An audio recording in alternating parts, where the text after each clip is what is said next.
Vamos dar início à nossa escola dominical, lendo a palavra de Deus na carta de Paulo aos Efésios, no capítulo 3, nós vamos ler dos versos 14 a 21.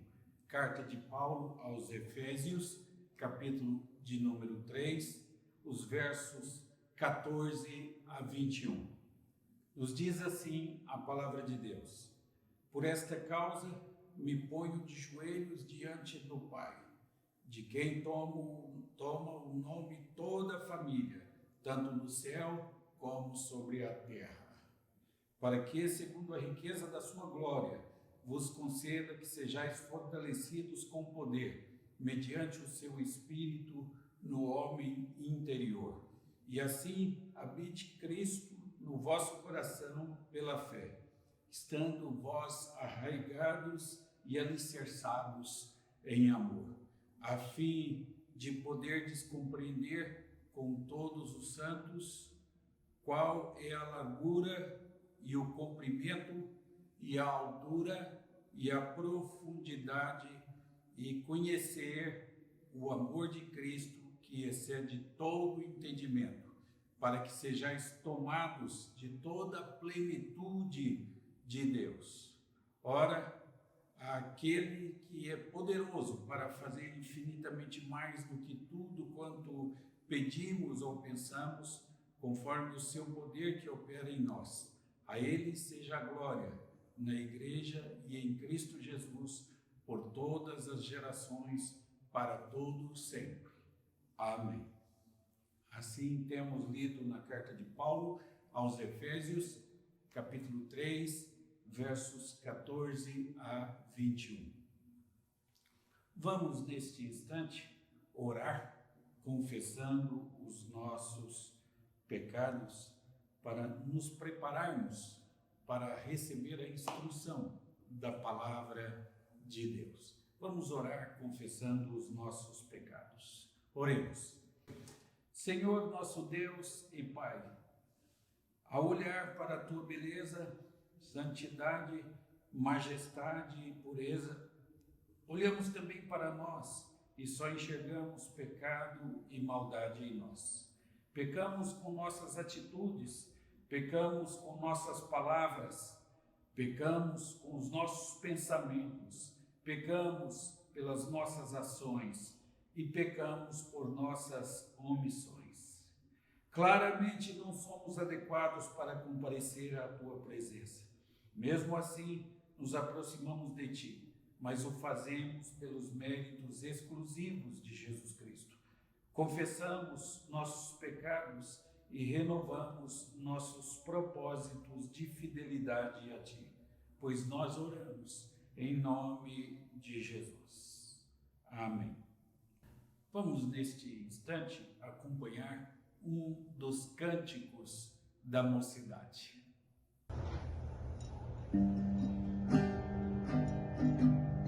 Esta paz que eu sinto em minha alma não é porque tudo me vai bem. Esta paz que eu sinto em minha alma é porque eu amo ao meu Senhor. As circunstâncias da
Sei que o meu Redentor vive e que se levantará sobre a terra. Tua bondade transbordará e os desertos com misericórdia.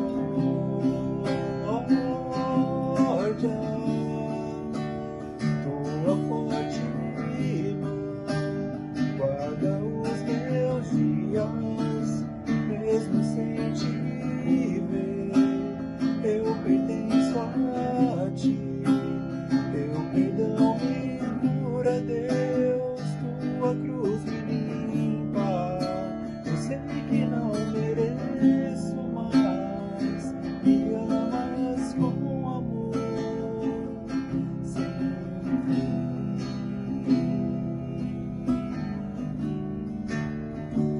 Sem fim.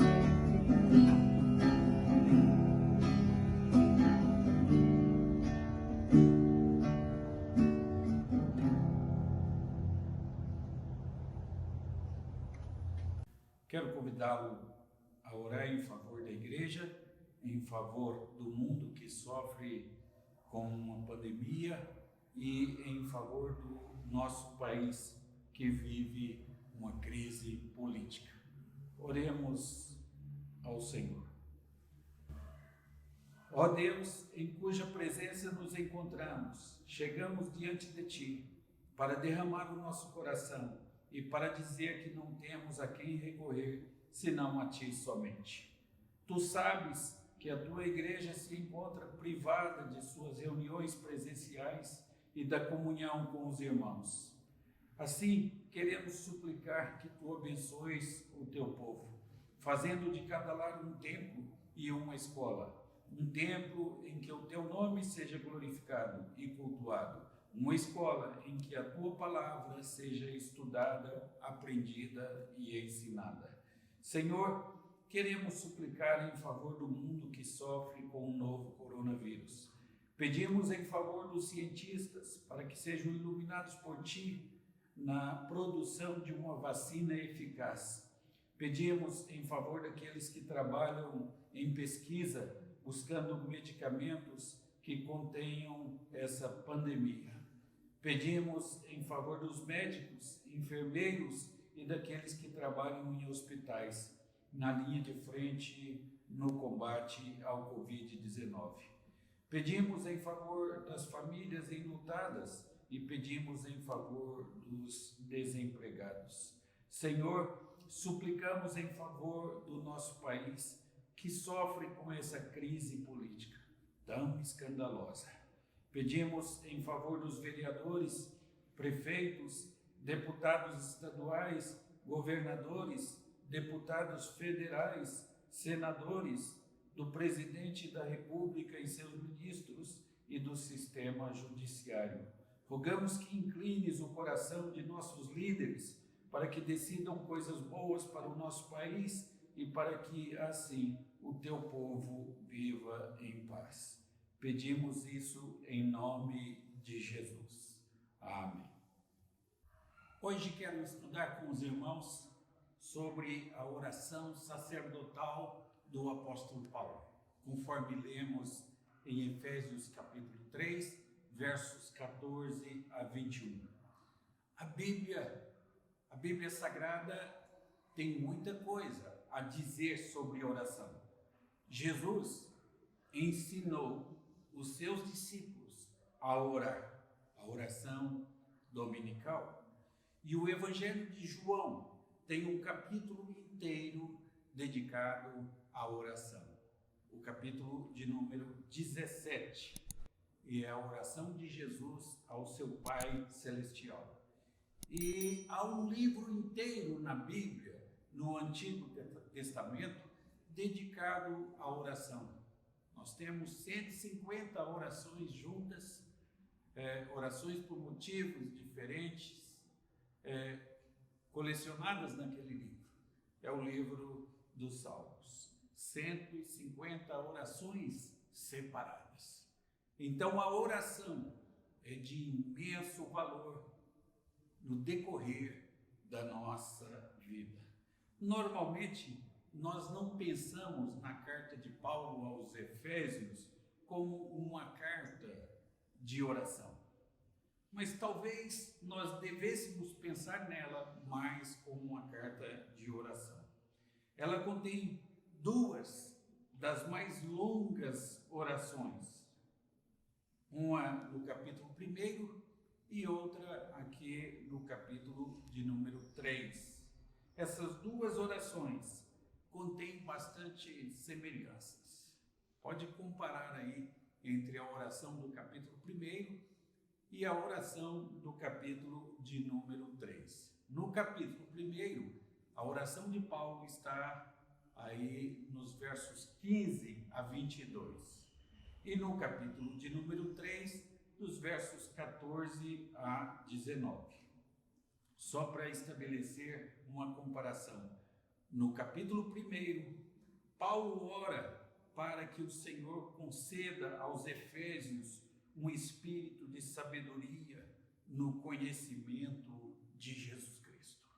No capítulo 3, Paulo ora para que Deus conceda que os Efésios sejam fortalecidos com poder pelo seu espírito no homem interior.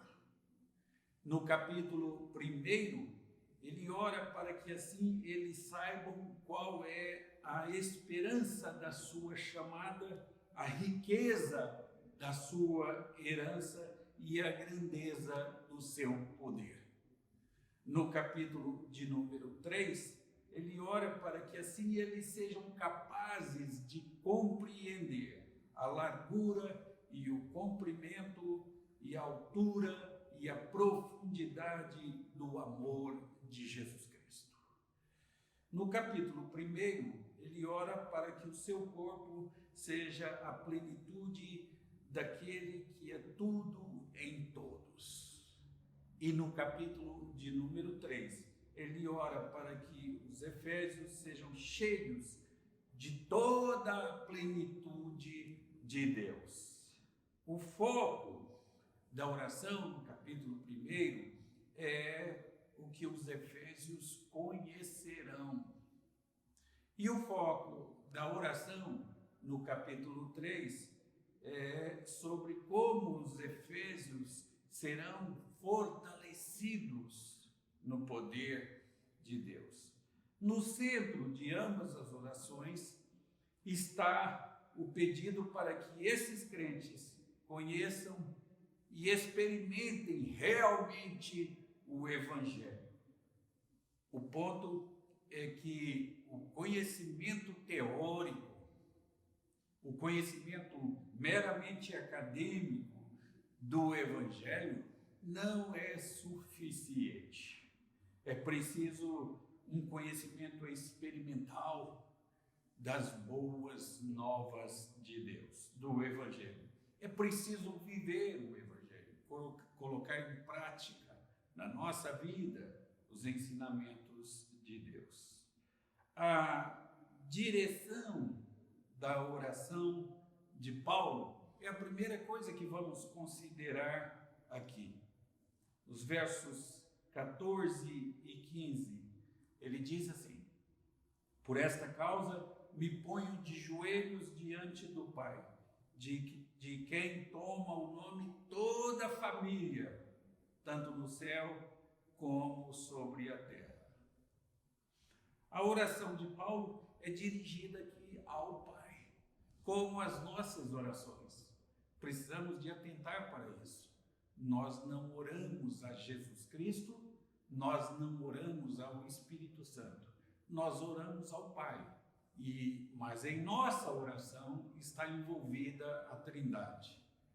Nós oramos nos dirigindo a Deus, o Pai, oramos iluminados pelo Espírito Santo e oramos em nome de Jesus Cristo, pelos méritos de Jesus Cristo.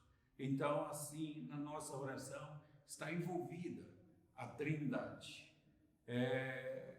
Nós encontramos, então, este ensinamento de forma clara aí. A oração de Paulo dirigida ao Pai. E foi assim que Jesus nos ensinou e ensinou os seus discípulos a orar. Ele ensinou os seus discípulos a dizer: Pai nosso que estás nos céus. Ele é o Deus do céu e é o Deus da terra, o Deus de toda a criação, portanto, mas Ele é também o Pai. Veja, isso é uma palavra que tem que ver com relacionamento familiar. Quando entramos na família de Deus por meio da fé em Jesus Cristo, então Deus passa a ser o nosso Pai. Pai nosso que estás nos céus. Neste caso, então, Paulo liga a ideia da paternidade de Deus, dizendo que é de Deus que cada família no céu e na terra deriva o seu nome. É de Deus que cada família no céu e na terra deriva o seu nome. É verdade que Deus é Pai dos crentes de forma especial, num sentido maravilhoso. Mas aqui o foco é que Deus é o Pai de toda a humanidade. Isso é o mesmo que Paulo disse em Atenas aos gregos pagãos, quando ele, no livro de Atos, no capítulo 17, no verso 28, ele diz: pois nele vivemos e nos movemos e existimos, como alguns dos vossos poetas têm dito, porque dele também somos geração. Vê? Deus, neste sentido, é Pai de toda a humanidade, porque toda a humanidade foi criada por Deus. O ponto é que nós nos aproximamos de Deus tanto como nosso Pai, no contexto de nosso nascimento, nosso relacionamento com Ele, como no contexto de que Ele é o Criador de toda a humanidade. Nesses dois sentidos, Deus é o nosso Pai. Assim, nessa oração, existe tanto um conceito de relacionamento pessoal com Deus, quanto um conceito cósmico, de que Deus é o Criador de todo o universo.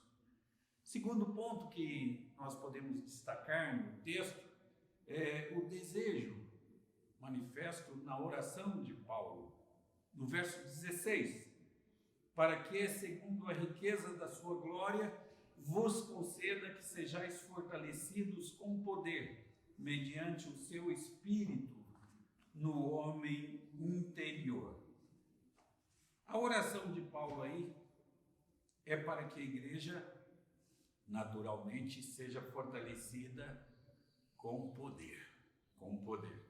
Não apenas externamente, mas principalmente no homem interior. Nosso problema é que nós damos muita ênfase ao poder que é externo e aparente. Nós olhamos, quando falamos de poder, nós olhamos para um poder externo e aparente. Paulo, porém, está pedindo que este poder esteja no homem interior. Nós buscamos poder político para mudar as leis do nosso país, para conformá-las às leis da Bíblia. Esse não é um desejo errado, de modo algum.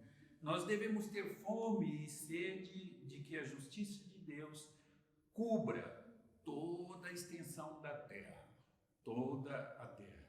Mas a oração de Paulo não é aqui por poder político. Ao invés disso, ele ora para que a igreja tenha a plenitude do poder interior que vem da plenitude do Espírito de Deus. Esse é o tipo de poder que Jesus nos prometeu. Ele disse aos discípulos que o Espírito viria e que eles receberiam poder para testemunhar até os confins do mundo. Em Atos capítulo 1, no verso de número 8. Eles não tinham, os discípulos, nenhum poder político. Nenhum poder político. Os poderes políticos poderiam mudar a legislação que incriminava a prática do cristianismo. Mas eles não tinham isso. Eles não tinham nenhum poder também financeiro. Eram conhecidos pela pobreza. Mas eles exerceram um poder espiritual que os fortalecia para enfrentar todo tipo de oposição, todo tipo de problema e para pregarem em nome de Jesus Cristo. O que aconteceu com aqueles 12 discípulos? Paulo queria que toda a igreja também experimentasse. Paulo queria esse tipo de poder, não um poder externo, não um poder político, não um poder financeiro. Ele queria esse poder interno de anunciar a mensagem de Deus. É por isso que ele ora pela igreja que estava em Éfeso. Paulo já havia dito aos Efésios que eles poderiam conhecer qual é a esperança do seu chamamento, qual a riqueza da glória da sua herança nos santos e qual a suprema grandeza do seu poder para com os que cremos, segundo a eficácia da graça do seu poder. Capítulo 1, verso 18 e 19. Agora ele ora para que realmente sejam fortalecidos com o mesmo poder dos apóstolos. Não para que fossem apóstolos, mas para que tivessem o mesmo poder dos apóstolos. Ele já havia dito que tinham esse poder como uma fonte, uma origem de onde vinha a habilitação para a pregação do Evangelho. Mas agora ele ora para que experimentem e para que utilizem esse poder. Bem, então vejamos o motivo da oração do apóstolo Paulo, o motivo correto dessa oração. Ele diz que, e assim no verso 17 e 19, e assim habite Cristo no vosso coração pela fé, estando vós arraigados e alicerçados em amor, a fim de poderdes compreender com todos os santos qual é a largura e o comprimento e a altura e a profundidade, e conhecer o amor de Cristo, que excede todo o entendimento, para que sejais tomados de toda a plenitude de Deus. Paulo abriu esse tópico voltando ao verso 14, com as palavras e assim, ou seja, dessa maneira. Todo esse tópico é escrito para explicar a razão da oração de Paulo, o motivo da oração de Paulo. Mas agora, quando chegamos aí aos versos 17 e 19, nós chegamos ao coração dos seus motivos, ao cerne dos seus motivos. Qual é o coração dos seus motivos? É para que Cristo habite em seu coração. Está claramente colocado aí. A promessa de Deus a Abraão, e a mais importante promessa de Deus a Abraão, a nação de Israel, foi sempre que Deus habitaria com o seu povo. Isso é o que representa o termo tabernáculo, habitação de Deus conosco. E esse tabernáculo era conhecido como a tenda da congregação, o lugar onde a presença de Deus se manifestava. E ele ficava localizado exatamente no meio do acampamento. Deus habitava ali com o seu povo. Paulo quer ver a mesma coisa na igreja, Deus no centro da igreja. Ele deseja ver Cristo na igreja em um sentido muito prático. O caminho para isso é ele habitando no coração de cada crente.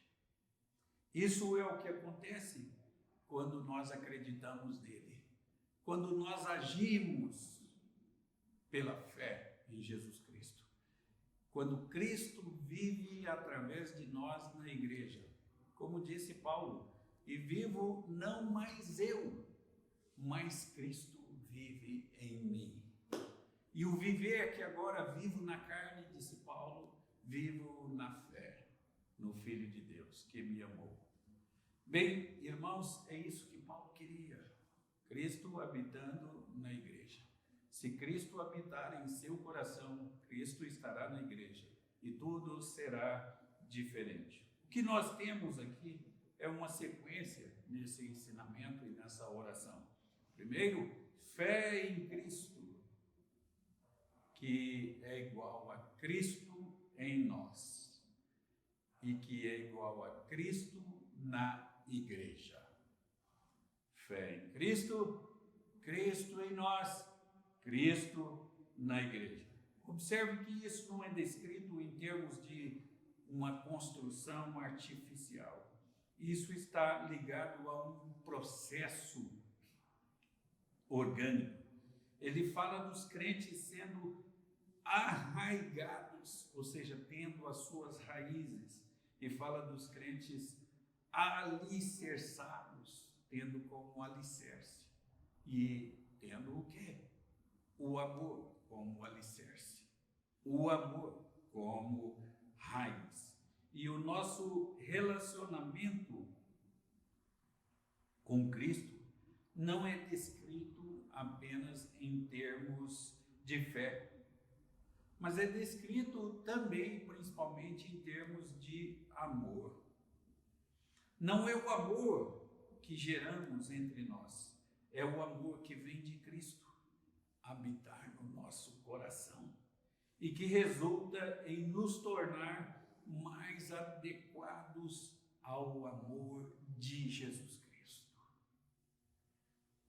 Nem é isso um fim em si mesmo, pois Paulo continua a demonstrar como o resultado de conhecer o amor de Cristo é que pode nos encher de toda a plenitude de Deus. Queremos poder interior? É através do amor de Cristo. É através de Cristo habitando em nós. Se temos uma vida piedosa, estão lembrados da definição que temos de piedade? É a vida de Cristo na nossa vida. Se Cristo vive em nós, então Cristo está na igreja. Cristo vive na igreja. Bem, essa sequência aí maravilhosa. Cristo habita em nosso coração, primeira coisa. Depois, conhecemos o amor de Cristo. E então, somos cheios de toda a plenitude de Deus. Só através deste caminho poderemos servir a Deus com inteireza de coração. E não há nada mais desejável neste mundo do que servir a Deus com inteireza de coração, sem a presença do pecado, sem coisas erradas em nós. Lembrem-se das palavras que o pregador pronunciou lá no livro de Eclesiastes, no Antigo Testamento. Ele olhou tudo que o mundo tinha a oferecer. E ele fez um resumo de todas as coisas. Tinha tido mais de 1000 mulheres, tinha tido mais riqueza que qualquer homem, tinha tido mais conhecimento que qualquer homem. E ele olhou para tudo isso e disse: vaidade. Ou seja, tudo isso é vazio. E contrastando com isso, a vida do crente, Paulo diz aqui é a plenitude. Não é vazia, é plena. Então Paulo está contrastando aqui com Eclesiastes. A nossa vida deve ser plena do amor de Jesus Cristo. Deus quer a nossa vida cheia de sua plenitude. Este é o poder que Paulo está pedindo para nós. E este é o poder desejável. Não o poder financeiro, não o poder externo, não o poder político. O que Paulo está pedindo para a sua igreja é o poder interior, do homem interior, como diz o apóstolo Paulo. Ok, agora Paulo apresenta essa oração e por que razão? Qual a confiança de Paulo ao apresentar a sua oração? Está nos versos 20 e 21. Nós lemos assim: ora, aquele que é poderoso para fazer infinitamente mais do que tudo quanto pedimos ou pensamos, conforme o seu poder que opera em nós, a ele seja a glória na igreja e em Cristo Jesus para todas as gerações, por todas as gerações, para todo sempre. Amém. Quando nós chegamos aos versos finais aqui desse tópico da carta de Paulo, nós encontramos o fechamento do círculo. Paulo começa a sua carta com uma doxologia. A palavra doxa é glória, falando sobre a glória de Deus. E agora ele voltou a essa doxologia. Então, ele diz assim no capítulo 1, no verso 15: bendito Deus e Pai de nosso Senhor Jesus Cristo. Capítulo 1, verso 3. E ele então apresenta a sua oração depois, aí no verso 15. E o que você era e o que você se tornou. É isso que Paulo trata no capítulo 2, no verso 1. O que você era versus o que você se tornou. E agora ele volta aqui. O que você era, novamente, versus o que você se tornou. E ele apresenta a sua oração e ele apresenta a sua doxologia novamente. Isso está nos versos 20 e 21. A ele seja a glória, e assim por diante. Então, como se fechasse um círculo aí. Tudo é para a glória de Deus. Não é para a nossa glória. Nós não existimos para a nossa glória. Existimos para glorificar a Deus. Nós devemos querer buscar a glória de Deus. E o poder interior que Deus nos dá é para que proclamemos o seu nome, para que vivamos para a sua glória. As palavras iniciais, então, ora àquele que é poderoso, são usadas tanto aqui quanto na bênção de Paulo aos Romanos. Se você olhar no capítulo 16 da carta aos Romanos, no verso 25, e também são usadas na bênção de encerramento de Judas, lá no texto de Judas, no verso 24. Então, essa doxologia, que fala da glória de Deus, é dada por meio de uma dedicação. E essas palavras são um meio de exaltação da glória de Deus, da glória do Senhor, mesmo quando são pronunciadas no culto. Elas são um meio de exaltação da glória de Deus. Bem, aí Paulo diz que Deus é poderoso para fazer qualquer coisa. E Ele faz o que Ele quer. E nenhum dos seus planos pode ser frustrado. Então nós lemos, aquele que é poderoso. Aí. E isso fala do poder e da capacidade de Deus. O motivo para a oração de Paulo é que Deus é poderoso para responder. Essa é uma das razões primárias das nossas orações. Nós oramos porque Deus é poderoso para responder. É porque nos dirigimos àquele que é poderoso.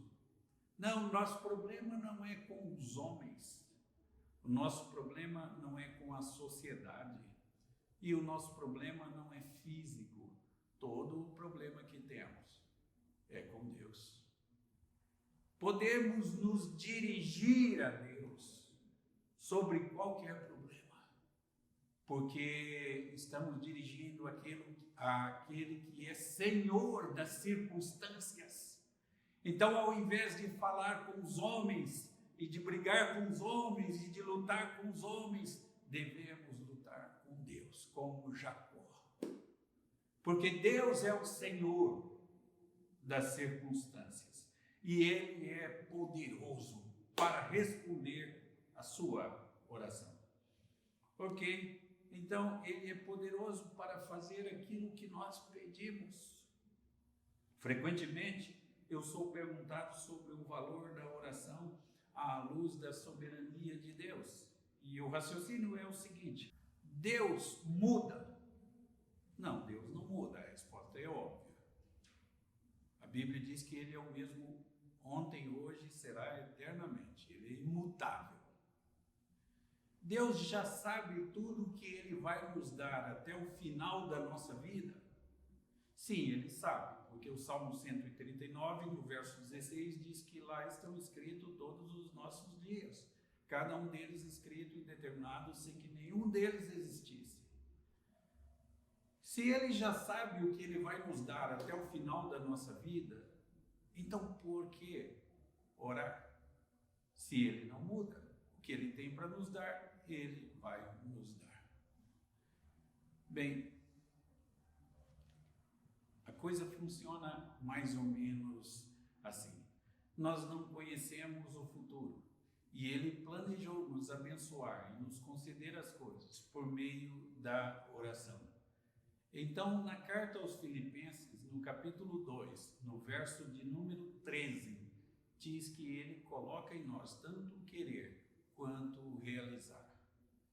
Então, quando Deus move o seu coração para orar em favor de alguma coisa ou de alguém, significa que Deus tem planos naquela direção.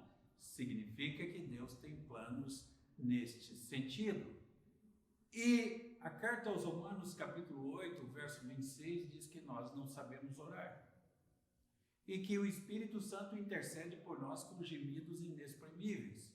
Então você não precisa ir a um homem que se autoproclama poderoso, um homem que diz que tem oração forte, oração poderosa. Não existe isso. A Bíblia diz que nós não sabemos orar. E quem disse isso foi o apóstolo Paulo. Ele disse que nós não sabemos orar. Ele não sabia orar. Ninguém sabe orar. Pois bem, esse é o incentivo para orarmos. Se nós não sabemos orar, então a Bíblia diz que o Espírito Santo intercede por nós com gemidos inexprimíveis. Considere você confiaria mais na sua capacidade de defender a sua causa, na sua sustentação oral diante de Deus? Você confiaria mais em você do que no Espírito Santo intercedendo por você? Ora, naturalmente, nós confiamos muito mais no Espírito Santo que intercede por nós. Então, quando em meu coração eu sinto o desejo de orar por alguém ou por algum motivo, eu já oro com mais fé, porque eu sei que o Espírito Santo há de pegar a minha oração, às vezes torta, e apresentá-la de forma aceitável àquele que é poderoso poderoso para atender os meus pedidos. Não sei orar, e por isso eu oro com mais fé, porque eu confio não em homens que tenham dons ou poderes de oração. Eu confio em Deus. Eu confio no Espírito Santo. E eu oro pelos méritos de Jesus Cristo. E a Bíblia nos diz que Ele nos concede tudo quanto pedimos, se pedimos para a sua glória. Bem, Ele é poderoso para fazer infinitamente mais do que pedimos e pensamos. Deus é poderoso para responder às nossas orações, mas Ele não está limitado pelas limitações de nossas orações. Elas são simplesmente um ponto de partida. A sua capacidade de ação vai muito além da nossa capacidade de imaginar. É assim que eu, por exemplo, nunca jamais planejei ter as coisas que tenho, e Deus me deu essas coisas. É assim que, por exemplo, nunca jamais pensei em ter o lar que eu tenho. Deus me concedeu um lar abençoado, com filhos abençoados e uma neta abençoada. É assim. Deus vai muito além do que pedimos ou imaginamos. Isso é maravilhoso. Gosto muito de pensar em cada coisa que Deus me dá e de ser agradecido, porque Ele é poderoso. O fato de que isso tem implicação para nós, não apenas para os santos de vitrine na Bíblia, pode ser visto na frase, de acordo com o seu poder que opera em nós. De acordo com o seu poder que opera em nós. Isso move as bênçãos do teórico para o prático. Paulo está orando para que ocorra o que já estava ocorrendo. Bem, a última parte dessa doxologia, dessa palavra de glória para Deus, é marcadamente semelhante às palavras finais da oração do Senhor, dada em Mateus 6:13, da oração dominical. Pois teu é o reino, o poder e a glória para todo sempre. Amém. Então isso é uma chamada à adoração àquele que é eterno Deus da criação. Você ora e você já reconhece que vem de Deus e já agradece a Deus, que é poderoso para atender às suas orações. Que Deus nos ensine a fazer mais uso deste recurso fantástico e maravilhoso da oração. Olha, eu tenho às vezes tentado falar com alguns políticos e eu não consigo. Eu tenho que agendar, falar com o secretário, apresentar uma razão, motivos e procurar me agendar com ele. Não consigo. Mas Deus, eu falo com Ele todos os momentos, sem agendamento. Falo diretamente com Ele, não com o secretário, não com o intermediário. Falo diretamente com Deus, por meio de Jesus Cristo. Na minha oração, levada ao Pai pelo Espírito Santo. Que coisa maravilhosa. Vamos fazer mais uso deste recurso fantástico e maravilhoso e abençoado. Vamos orar mais uma vez em resposta àquilo que aprendemos da palavra de Deus nesta escola dominical. Oremos ao Senhor. Senhor, nosso Deus e nosso Pai, louvamos o Teu nome pela Tua palavra. Ela nos ensina a orar pelos motivos corretos. Ajuda-nos a compreendê-la e, compreendendo-a, a colocá-la em prática em nossa vida. Queremos orar na direção correta, pelos motivos corretos e com confiança. Queremos ser filhos melhores, queremos amar o próximo e queremos te amar acima de todas as coisas. Queremos, Senhor, ter paz com todos os povos. Queremos ser um verdadeiro templo onde os homens venham buscar a Deus. Pedimos isso em nome de Jesus. Vamos acompanhar neste instante um dos cânticos da mocidade.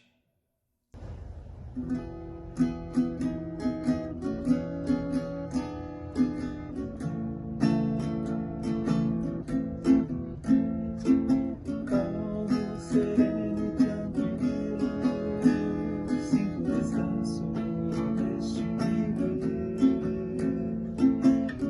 Isso devo a um amigo que só por ele eu pude obter.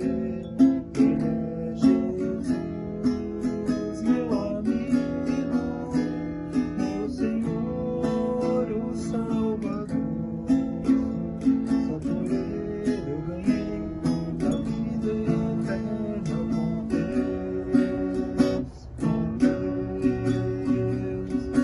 Triste foi sua história, levando a luz sem pecado algum. Só porque me amou, morreu por mim, não hesitou. Ele é Jesus, meu amigo, meu Senhor, o Salvador. Só por ele eu ganhei a vida eterna com Deus, com Deus.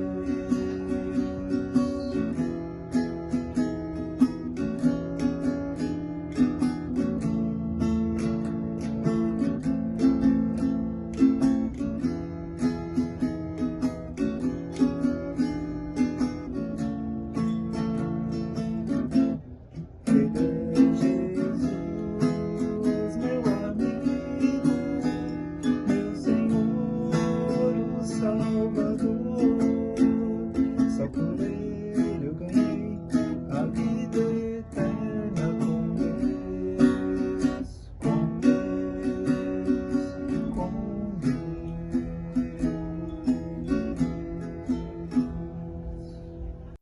Recebei a bênção.